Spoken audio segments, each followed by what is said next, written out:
And hey everyone, welcome to Whitey365 here on the Cavalier Insider YouTube page. I'm joined by sports editor John Shifflett and executive sports editor Jerry Ratcliffe. We're going to talk a little bit about this NC State game coming up this weekend. I'll start with you, Hoots. What are your general thoughts on the matchup here coming up?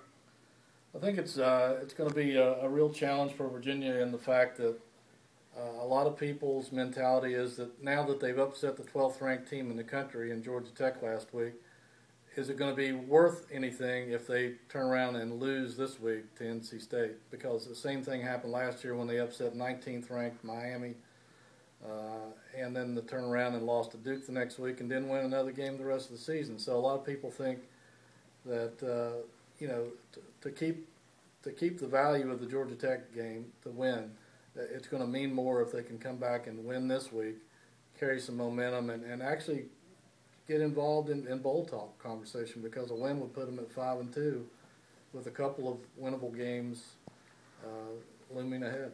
And John, we were just talking about the adjustment that Virginia defense is going to need to make this week, going from defending that crazy triple option of Georgia Tech to now facing a pass-happy team in NC State.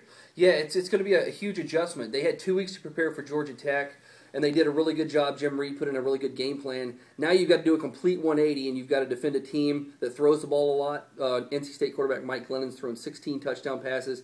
The Wolfpack throw it all over the place. But the good news is Virginia's got a pretty solid cornerback duo in Demetrius Nicholson and Chase Minifield. So they have one of the better pass defenses in the ACC and in the country. So I think they should be up for the challenge, but it's certainly going to be a big adjustment from playing Georgia Tech, who threw the ball all of like 7 or 8 times last week. Now, one of the big questions, guys, is this 2-quarterback system here. Let's talk about that a little bit. Hoots, this just doesn't seem like it's really working that well. Well, they've made it work so far. I don't think it's an ideal situation, but somehow they've made it work. I think to move ahead with the program and to be a bowl team this year, they're going to have to find a way to improve the passing game, and I don't know that having 2 quarterbacks is conducive to that. The one thing I'd like to see is if they continue to use Watford as much as they have, or maybe even increase his playing time, I'd like to see them use his athletic ability and get out and run on more design running plays instead of just running an occasional quarterback draw.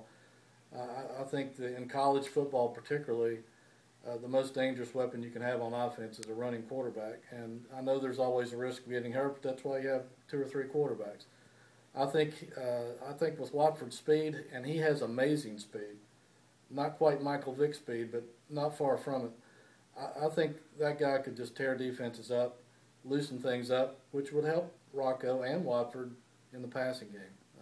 Defenses wouldn't be able to keep those safeties up, and it makes a big difference. I'd like to see that. I don't know that they'll do it, but I think it would help them. You pretty much concur there, John? Yeah, I think the one thing that they really need to work on is the turnovers. Rocco's got a really high interception total. They just need to take care of the football. They run the ball really, really well. They need to focus on running the football and just taking care of it, not turning the ball over and being able to punch the ball in on long drives. They've really struggled with that this year.